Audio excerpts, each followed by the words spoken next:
Hey, welcome back. Today we're going to be talking about fixed position sizing versus fixed fractional sizing. If we take a look over here, we can see that you have both options available in TradingView.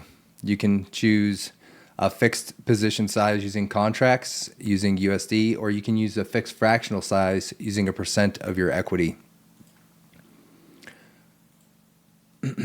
So by using the fixed fractional size, it's going to allow us to increase the position size that we're trading with in dollar terms, even though we're using the same percent of our equity throughout the time that we're using that trading strategy. Another method that's similar to that is the Martingale method. If you've heard of the Martingale method, or if you haven't heard of the Martingale method, it actually goes in the reverse order of what a fixed position size using a percent of your equity would go. The idea of the Martingale method is to increase your position size after losing trades and decrease your position size every time that you win, effectively reducing your risk as you're winning and ideally allowing you to recover faster from losses. Ultimately, what ends up happening in most cases when you're using a Martingale method is you end up blowing out your account because you average down until you effectively have no more capital to trade.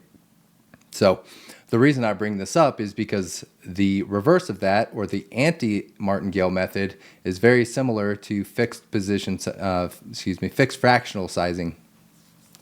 And so I have a couple of examples that I want to show, and then I want to get into some details there. I have ran two strategies using the same strategy. I said two strategies. I've ran actually one strategy using both the fixed position size and also using the fixed fractional size method. This is on BTCUSD, starting from 2010 to present. Obviously, due to liquidity and the capital used in the early days, some of this is going to be unrealistic, but that's not the point that I'm trying to make. The point that I want to get into will be related to how you can help analyze your trades, or how you can analyze your trades between these two methods. So the first method that we're going to go over here is I've already loaded up into the Quant Companion. So if we look over here at the Quant Companion, this is what I've loaded up here is I've uploaded the fixed position size method. And so with this strategy, what I want to focus in on here is I want to focus in on the net profits. So what are we going to point out here? With the net profits, you can see in the beginning, the profits were quite large, or the losses were quite large, but this is effectively due to using a lot of capital on what was a penny stock at the time. So that's pretty unrealistic. But as you move forward in time, you can see that the profits and the losses were fairly consistent throughout time.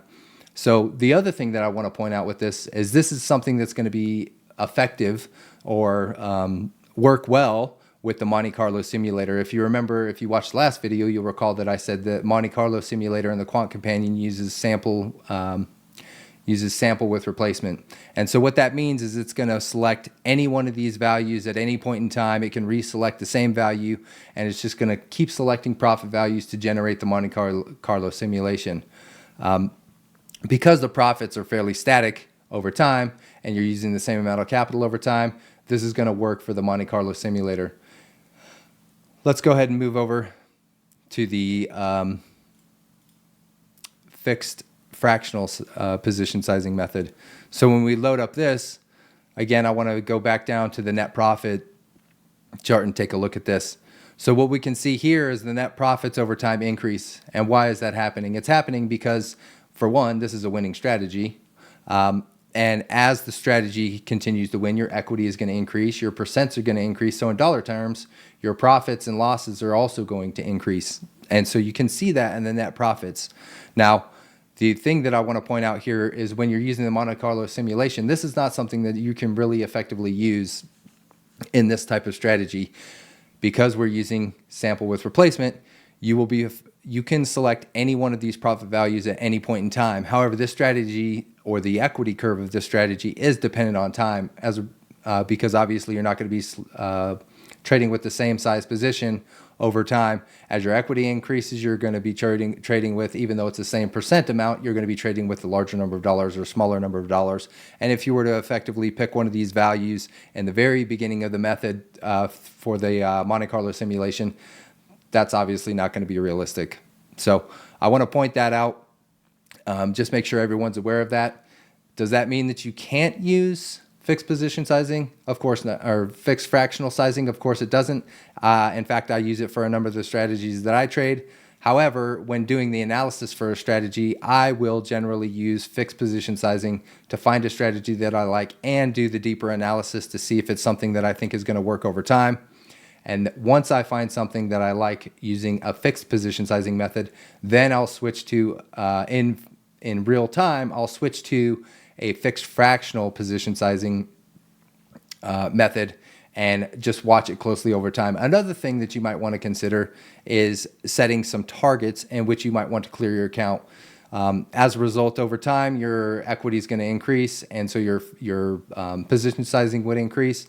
And so just at some point, you might want to set some milestones where you're going to take some capital off of the account, which isn't something that you really need to be worried about with fixed position sizing. With fixed position sizing, your equity can grow, but you're only trading the same amount every time. And then the last point that I want to make about that, just so everyone, something you consider if it's a method of trading that you want to try out, is that as you're hitting all-time highs in your equity curve, your position size is going to also be trading at all-time highs in dollar terms. That also means if you're using something like a fixed stop loss and you hit that fixed stop loss as a percent, that's going to be the largest loss that you see to date in your equity curve. Or in your account. So there's a psychological component of that. So something just to consider if it's a method that you want to try out. I hope that information is helpful. Thanks for watching. Best of luck.